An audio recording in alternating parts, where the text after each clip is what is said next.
这个东西是不是我现在的需求？这是刚刚我前面提到的这个地方。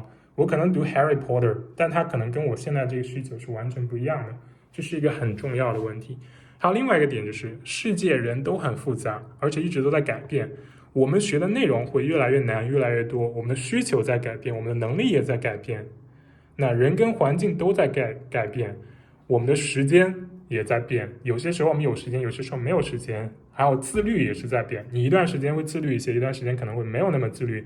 有一段时间你可能有这个语言的伙伴，另外一些时间你可能没有。那我们对于语言的态度跟语言的看法也会变。像我以前觉得学语言就是背单词，我现在完全不这么觉得了。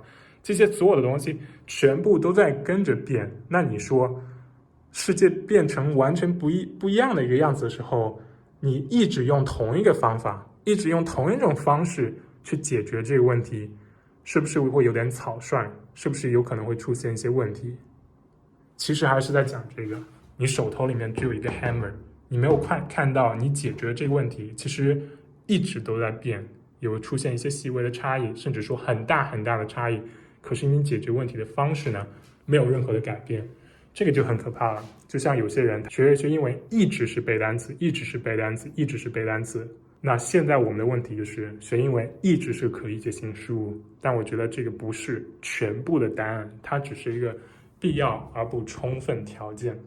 OK， 一点点小的补充，那希望有给大家提供一个新的视角去看待可理解性事物。Alright, I'll see you guys in the next video. What is up, everyone? Now it's 6:27.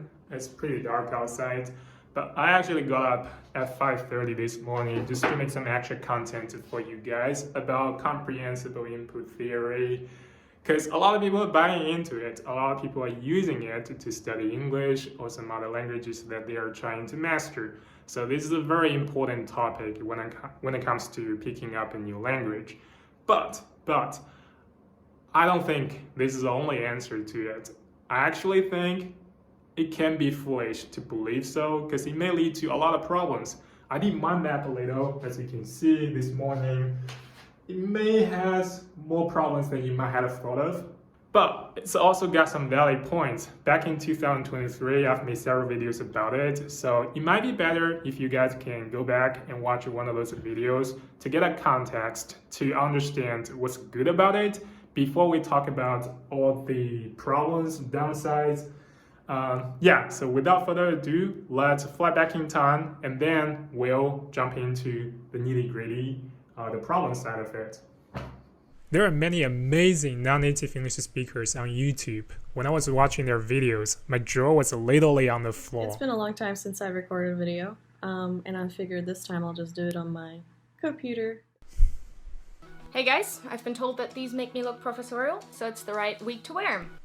Isn't she a native speaker? So it made me think really hard. How are they able to reach to that level? And many of us has been learning English for like over a decade, still barely able to speak. What the heck is going on? So a long time ago, I studied over 10 YouTubers just like these two that I just showed you, trying to figure out what they actually share in common, hoping that if we can do the same, maybe we can also reach to that level. Hopefully. So what do they share in common? Well, the number one common trait is material selection. They do actually vary a bit from person to person. For example, some enjoy reading books. I became very passionate about studying spirituality and philosophy and started devouring thought-provoking books and literature. Some are into YouTube videos, some like watching American TV shows. I just watch a lot of TV and movies in English.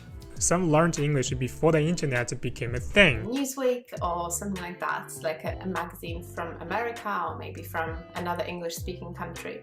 But with all this being said, they do share something in common. All of these materials that they selected, they suit their personal interests and needs. Vicky, for example, enjoys philosophical and spiritual books. Stacy, Maria, Carla, they all mentioned they enjoy watching American TV shows. Judy, on the other hand, enjoys watching YouTube videos, so they all love what they consume. And all of these materials actually cater for native speakers so that they are authentic.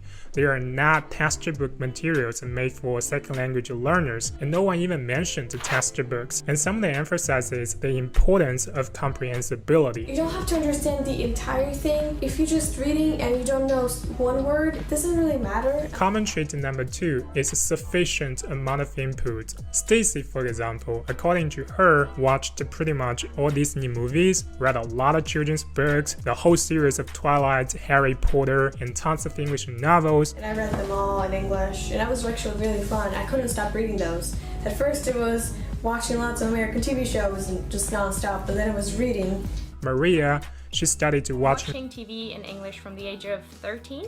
And Judy immersed herself in English. I was watching about like 3 to 4 hours every single day in English. That's a lot of input, so they've all received a tremendous amount of English input. Common trait number 3, they all prioritize input. They all emphasize the importance of input instead of output. YK, for example, suggests you should practice speaking when you're familiar with the content. Judy actually said something that's very similar. After watching one episode or one video, try to explain it to yourself in English by your own words what you have just watched. And a huge chunk of their videos focus on input instead of output, with only one exception, Kala.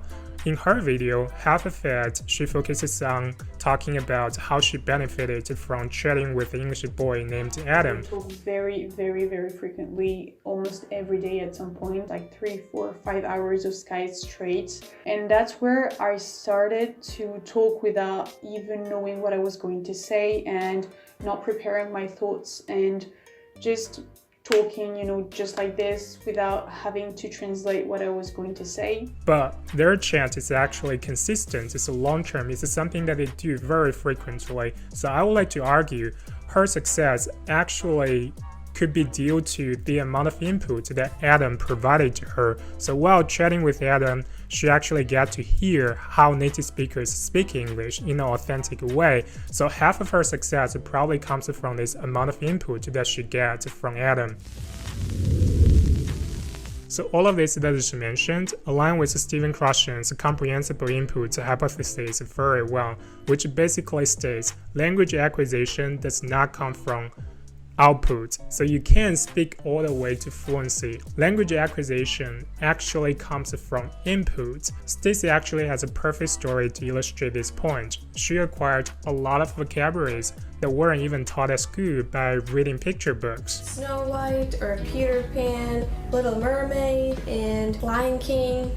I watched all of those first in English and then in Russian. Many people ask me, Stacy, how did you watch these cartoons? You didn't even speak English then, and how did you understand it all? I don't know. Even though I didn't know lots of those words, I kind of memorized them in a way. I can't really say how, but when I went to school and then learned those words there, I somehow knew them beforehand. If we go over some new vocabulary, and I just go, I know these words, and I don't know where I learned them, but they were just in my head already, like a built-in vocabulary. However, for input to work, it needs to follow the following principles.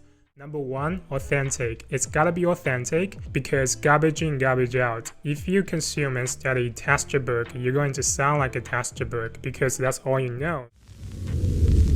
I've been saying a lot of nice things about comprehensible input, but in fact, I have a lot of problems with it. I actually think it might be the reason why your English gets stuck. Truth be told, a large number of, probably the majority of practitioners of comprehensible input theory are yet to see any results that's close to those successful learners we just talked about. Not even close. Probably a lot of them have already given up. So something has gone wrong. What is it? That's a very important question. Alright, now let's have a look at all the problems. But I'm gonna switch to Chinese because I don't want to do any more subtitle work. OK, 那我们先来看一下可理解性输入的问题。它最大的问题呢，就是单一视角。什么意思呢？我从2方面去解释。首先是 a man with a hammer problem， 就一个人如果手里面只有一个锤子的话，那么所有的问题、所有的事情都会变成一颗钉子，因为这是他解决问题的唯一方法。但不是所有问题都是钉子，是不是？有些可能是一个螺母你需要用扳手才可以解决问题，可能是钳子，也可能是其他的工具才能够解决。可是当你认为可理解性输入，你执迷它的时候，你认为它就是唯一的学习方法